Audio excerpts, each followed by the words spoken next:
Oke, bertemu lagi dengan gua Bang David. Pada video kali ini gua mau ngebahas tentang turnamen mingguan ya. Kemarin ya, 6 Oktober ya 2024. Nah, di situ gua diundang ya di chess.com. Nah, di sini gua menahan imbang Randalls ya. Jadi itu remis emas istilahnya ya. Karena elonya gua dan dia terpaut 800 poin lebih ya. Jadi Erendels ini dia pernah mengalahkan Grandmaster GM Joy dari Filipina ya. Nah, di sini gua screenshot eh, ada 128 pemain ya, dan gua di posisi 37 ya, dengan elo 1552 untuk catur kilat 5 menit ya. Nah, di sini screenshot. Jadi kurang lebih pesertanya 129 orang. Gua di posisi awal 37, Erendels posisi pertama ya. Dan Erendels ini mengundurkan diri setelah gua tahan remis karena dia nggak mungkin menjuarai turnamen ini ya, karena nggak berhasil mengalahkan gua.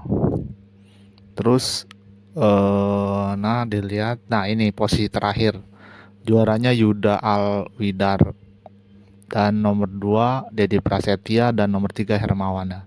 Di sini gua hanya mengemas 2,5 poin ya. Hasil dari 5 kali main ya.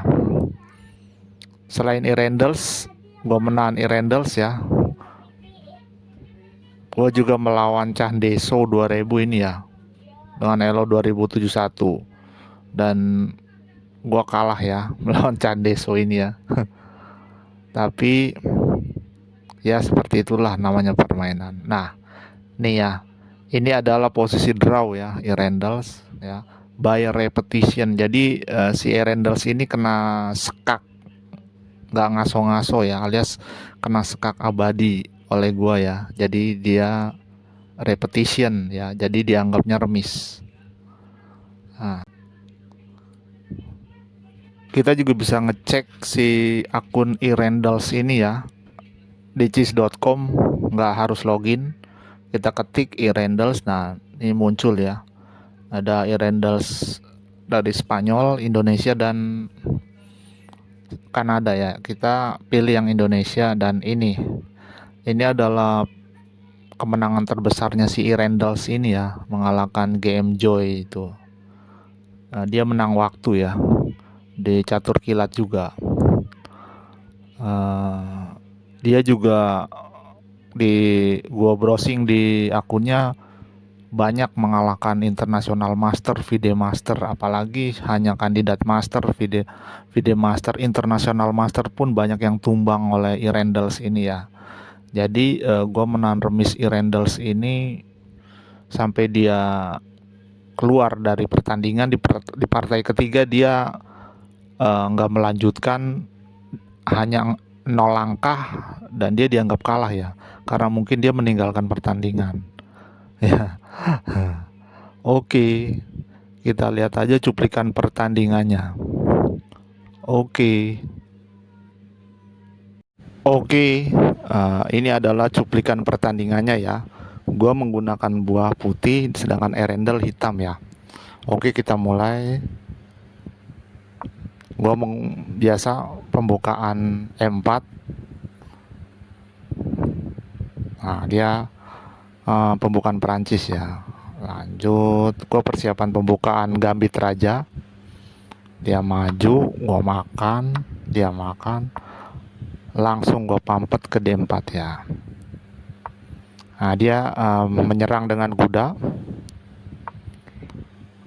Gue pun melakukan persiapan ya untuk blokir ya, atau rokade. Nah, ya, rokade pendek dia. Gue pun sama. Nah,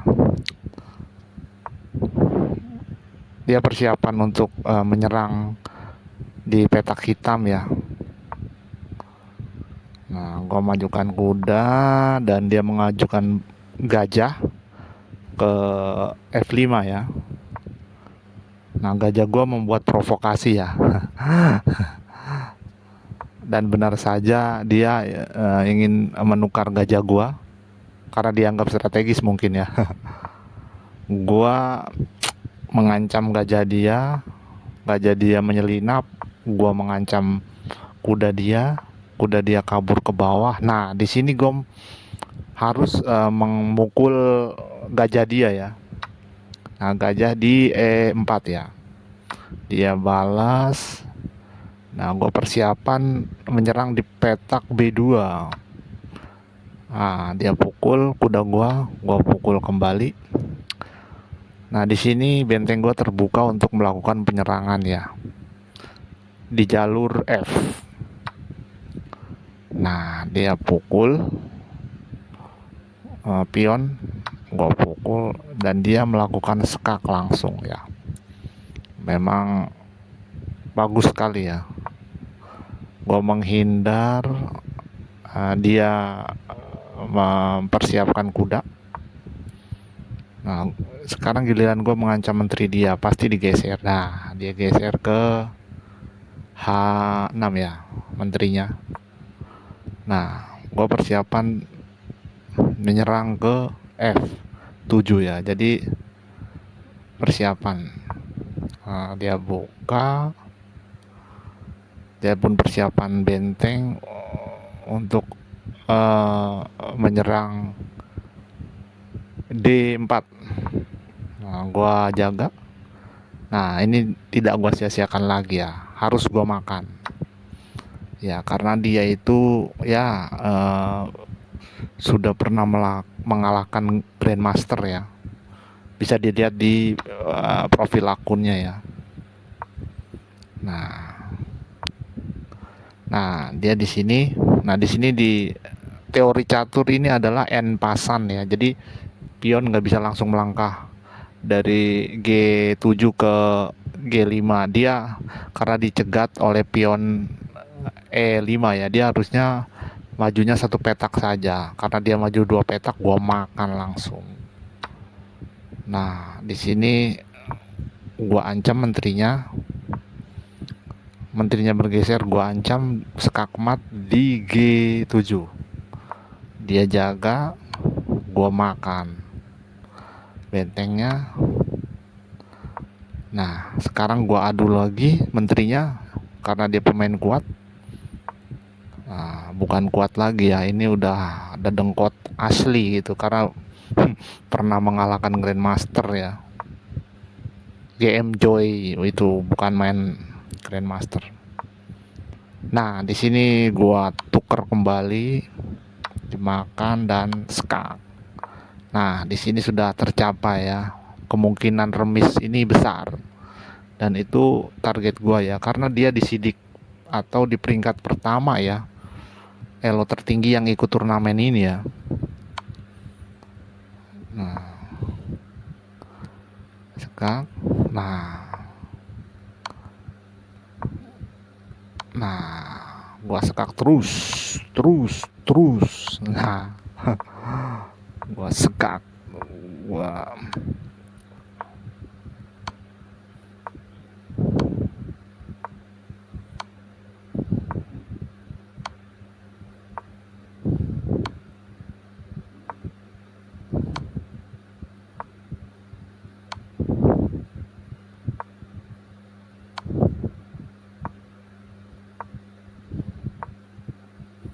Nah, di sini justru gua mengadu menteri ini yang gua hindari ya, tapi dia nggak mau ya. Mengadu menteri mungkin perhitungan dia itu waktunya nggak bakalan cukup ya. Nah, jadi dia ingin melakukan langkah taktis menyekak emat raja gua di F1 ya. Tapi udah kebaca, gua majukan pion. Nah, akhirnya dia nggak jadi. Dia nyekaknya ke F3. Nah, disekak lagi, gua ke bawah. Kalau dia ke bawah, gua ke atas. Emang tujuan gua remis ya. Nah, di sini dia melakukan blunder dengan memajukan pion. Jadi memberi kesempatan gua untuk kembali melakukan skak, nggak ngaso-ngaso ya. Kalau di pro catur itu istilahnya skak abadi. Jadi skak yang bisa membuat terjadi remis. Nah, skak, skak, skak, skak, skak, skak, skak, skak, skak, skak, skak. Nah, di sini sistem menganggap ini sudah dianggap melakukan pengulangan langkah ya di sistem ya. Jadi dia dianggap remis ya. Terjadi remis di sini ya. Waktu e-renders ini memiliki waktu 2 detik lebih banyak dari gua ya. Nah, tapi sistem sudah menyatakan dia itu melakukan pengulangan langkah ya, sering melakukan pengulangan langkah, jadi dianggap remis. Oke, jadi itulah gua menahan favorit juara di turnamen mingguan kemarin ya, di catur cepat, catur kilat 5 menit ya. Oke, jangan lupa like, subscribe, and share. Oke.